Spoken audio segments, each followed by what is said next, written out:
ali. Eu não precisei, não, vamos aqui que eu te ajudo aqui, vamos. Não teve nada disso.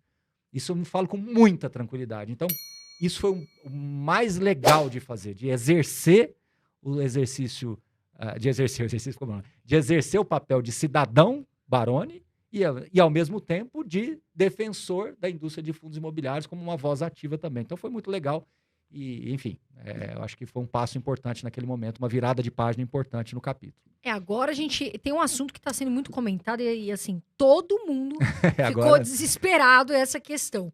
Carol, o que eu faço com o MXRF11? Porque a CVM tomou uma medida, né, na questão de distribuição, não vai distribuir dividendos. E isso pesou a cabeça dos investidores.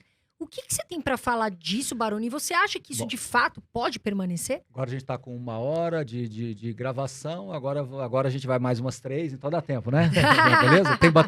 Tem bateria nas câmeras aí? Então tá bom. Então já pede a pizza, Vai prestando as atenção, esfirras. Raulzinho, pra você ficar atento aqui nos fundos. Pede as esfirras, as coxinhas, porque agora vai, né?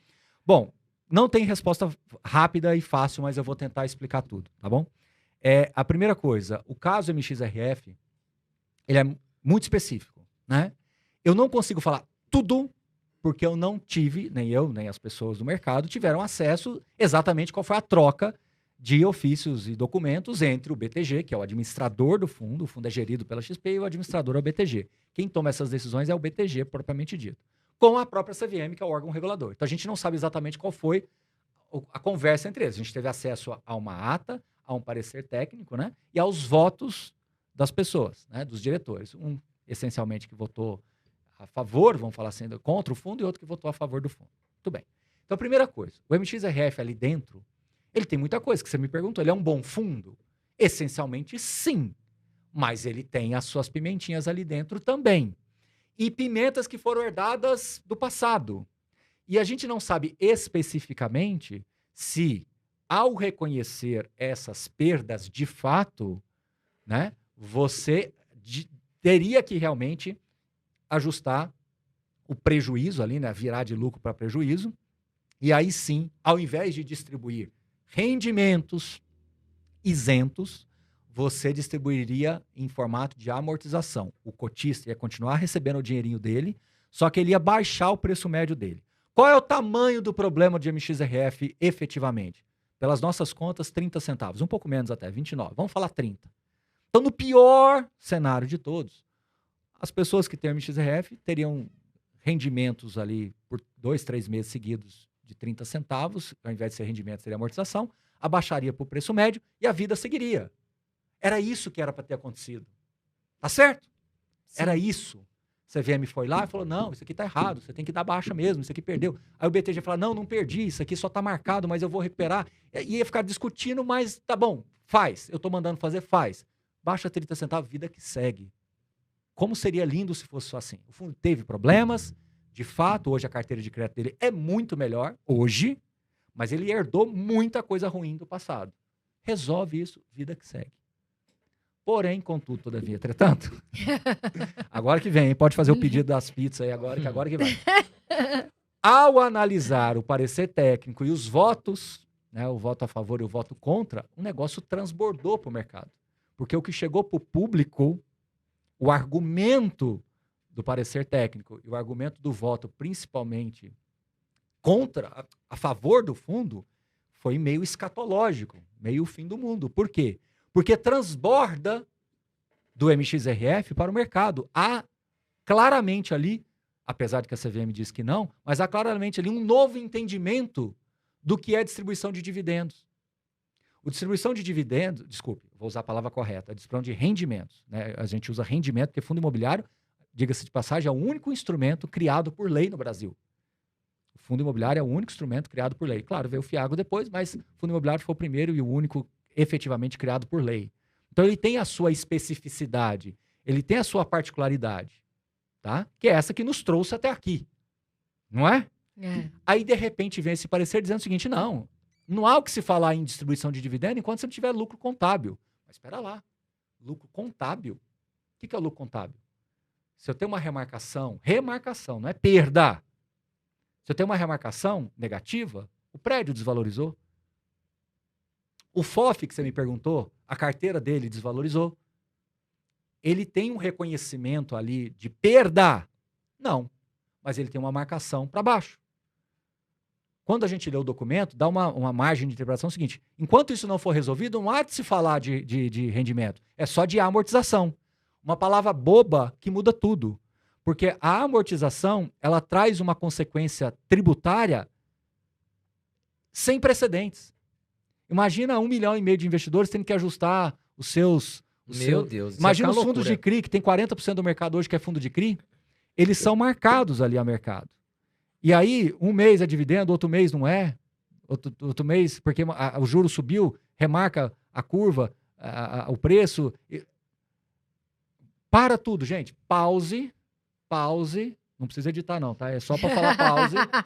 Imagina, vocês têm, por exemplo, desculpem entrar na individualidade de vocês, mas vocês têm, por exemplo, NTNB, IPCA+. Sim, eu tenho. Quando vocês compraram IPCA+, ali na hora da compra, você não comprou ali, eu comprando um título, 50 mil reais, que vai me pagar em IPCA mais 5,5, não foi isso ali o combinado? Sim. O que você vai receber com o vencimento lá em 2045 se você não fizer nada, ficar de braço cruzado igual você tá? Exatamente o que foi programado. Mas você concorda comigo, Carol, que quando você abre lá na sua corretora lá, ele não é marcado porque a flutuação da taxa de juros. Mercado, sim. Se o juro sobe, você, em tese... Você vai olhar a taxa real, você vai olhar só efetivamente ali o mais 6, mais 5, no caso do IPCA, né? O IPCA porque o IPCA 5, ele vai 6. ficar variando, né? Não só isso. Não só isso. Mas o preço ali, os 50 mil que você colocou, ele vai ter uma variação, ele vai ter uma marcação ali, não vai? Sim, A claro. mercado. Sim. Se o juro sobe, tende a valer menos. Se você quiser ver. Porque o Tesouro Direto ele fala assim: olha, eu te compro na hora que você quiser. Então eu tenho que te falar o preço daquele momento, sim ou não? Sim. Mas o IPCA mais 5,5 não saiu da sua cabeça, sim ou não? Sim. Beleza. Agora imagine eu condicionar você receber isso pela marcação. Ou seja, se você tiver no prejuízo, não há de se falar de rendimento. Você vai receber. Não, e os FOFs, então, numa época ruim, não vão nem pagar. Acabou o rendimento, não tem mais. É só amortização. Sim. Então, assim, não é o fim do mercado, caso isso se avance. Seu preço médio vai ficar mais baixo, teoricamente você teria pago mais barato. Mais baixo. Aí o mercado, de repente, sobe. Se você for vender, como o seu preço médio você vai pagar embaixo, uma paulada de uma imposto. paulada de imposto de renda. Ou seja, você tem uma consequência tributária gravíssima. Que para muitos iniciantes acaba nem valendo a pena. Não vou longe. Os administradores não têm sistema para controlar isso. O sistema dos administradores não pensou nessa possibilidade, porque não era o entendimento. Sim. Aí, a má notícia. Isso transborda para o mercado, gera um... Eu não vou dizer pânico, a palavra não é nem pânico, eu nem sei qual é a palavra. Gerou uma... Eu vi profissionais de altíssimo gabarito mudar de opinião em 24 horas, assim, 2, 3 vezes. A gente começou a conversar, eu fiz 70 ligações em 24 horas num determinado dia. Ficamos, todo mundo tentando entender as consequências do entendimento de tudo isso. É muito grande, né, E Baroni? quando você lê, e a responsabilidade é muito grande, porque o público está te esperando o que você vai falar. E quando você lê o voto da pessoa, do diretor que defendeu, ele fala, não sou eu que estou falando, ele fala, olha, isso daqui vai ter uma consequência gravíssima. Não foi exatamente essa palavra, ele fala assim, olha, inclusive do universo que nós pesquisamos aqui, de 47 fundos, 16 teriam problemas, etc, etc. Então isso traria um novo entendimento, etc, etc, etc.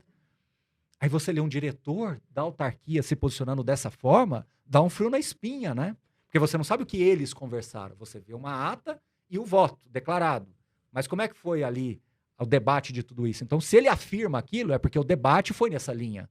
E aí você tem um novo entendimento. Então, aquele prédio que veio aqui, tipo aquele Tower Bridge Office lá, que foi muito famoso ali na Ponte Estaiada, aqui em São Paulo, né? Ele veio a 1 bilhão.